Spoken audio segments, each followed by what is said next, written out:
Barbershop conversation, guys. Feel free to hit the subscribe button. So I want to talk about how the black man has been bamboozled our ideology, from religion to how we compete in sports and marriage.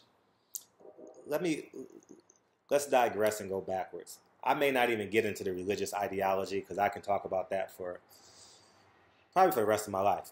But sports. No, let's talk about marriage. Remember, women are instinctively attracted to the alpha male. The reason why marriage was put in place was to keep the alpha male docile and tame. No one wants to, instinctively a woman don't want to date a passive aggressive dude. The reason why they fall in line with a passive aggressive guy because they fall in line with logistics. I gotta get a man. I gotta get married. I gotta have kids. I gotta get the house. I gotta get retirement. You know? But that's why alpha males dominate the most beautiful women in the world, man. These single beautiful women are attracted to success, strong alpha males. And what's the definition of a strong alpha male? A 6'3", dark-skinned man with muscles. That's a symbolism for an alpha male. You guys understand? If you close your eyes, that's what a strong alpha male looks like. And the dominant alpha male would have dominated the female species if it wasn't for marriage. And that's what marriage. Remember, King Solomon had all the women, all the tea in China. You know, and I just want you guys to know, in Africa, they had kings and queens, and they had concubines. And to my knowledge, they presumably still do. And America has bamboozled us to believing that we have to be another marriage man equal. Fuck that. Let me explain something to you guys. Don't fall into that ideology. I'm not saying marriage is wrong. You get the best woman you could possibly get, or whatever you deem the most possible. But don't fall into that idea. I'm not saying marriage is wrong, but I'm trying to show you how they've conditioned your mind. All right, they've conditioned your mind to believe that. All right, see what happens to these passive aggressive dudes in real life? They get the girl after the alpha male is done with them. They fall in line. They feel bad. They think they need to go through. They think they need to fall in line and do the right thing. When in actuality, they actually have the man of their dreams. They have the man who can fulfill every spiritual, physical need that they want, but they don't have the logistics, right? They don't have the optics, the ring, the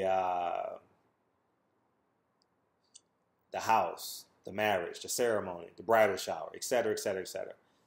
Now, the same thing happens in sports, right? The three major sports. They don't want you to be aggressive. They want to control how you play, when you play, and when you're supposed to be aggressive. The reason why that's in place because they want a level playing field. The black athlete is the most dominant athlete on this earth. Basketball. The top 5 basketball players to ever play the game are black. Boxing, the top 5 fighters to ever fight are black. If you extrapolate the quarterback position, which was created for the white man, right? Because who doesn't want a dual threat quarterback, right? Who wouldn't want 2 options instead of 1? If you extract the quarterback position, we have dominated football. We are the top 5 best football players of all time. Baseball. We are the top 5 baseball players of all time.